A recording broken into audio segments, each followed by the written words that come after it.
அனைவருக்கும் வணக்கம். என் பெயர் பாதாரணி. நான் 5ஆம் வகுப்பு படிக்கிறேன்.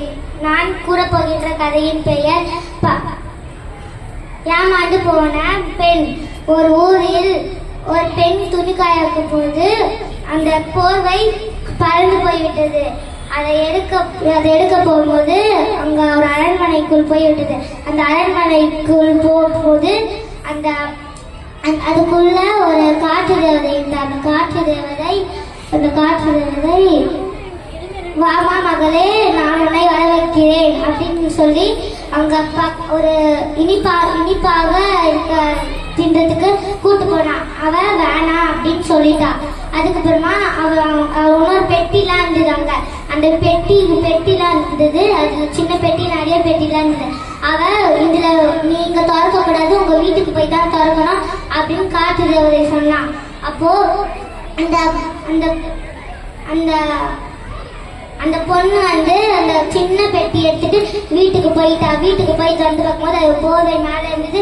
அது கீழே தங்க கட்டிகள் இருந்தது. அந்த தங்க கட்டிகளை எடுத்து அவங்க பீரோல வச்சுட்டு அதுக்கப்புறமா துணி காய போட ஆரம்பிச்சுட்டா.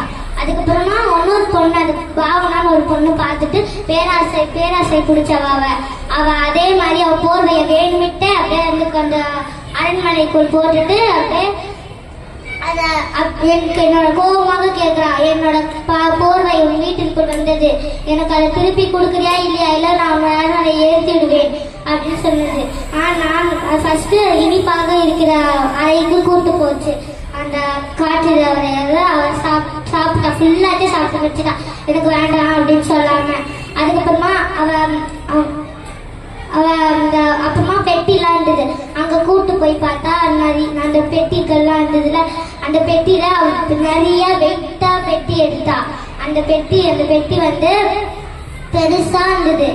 அவ இங்க திறக்க கூடாது, நீ வீட்டுக்கு போய் தான் திறக்கணும் அப்படின்னு சொல்லி எடுத்துட்டு போயிட்டு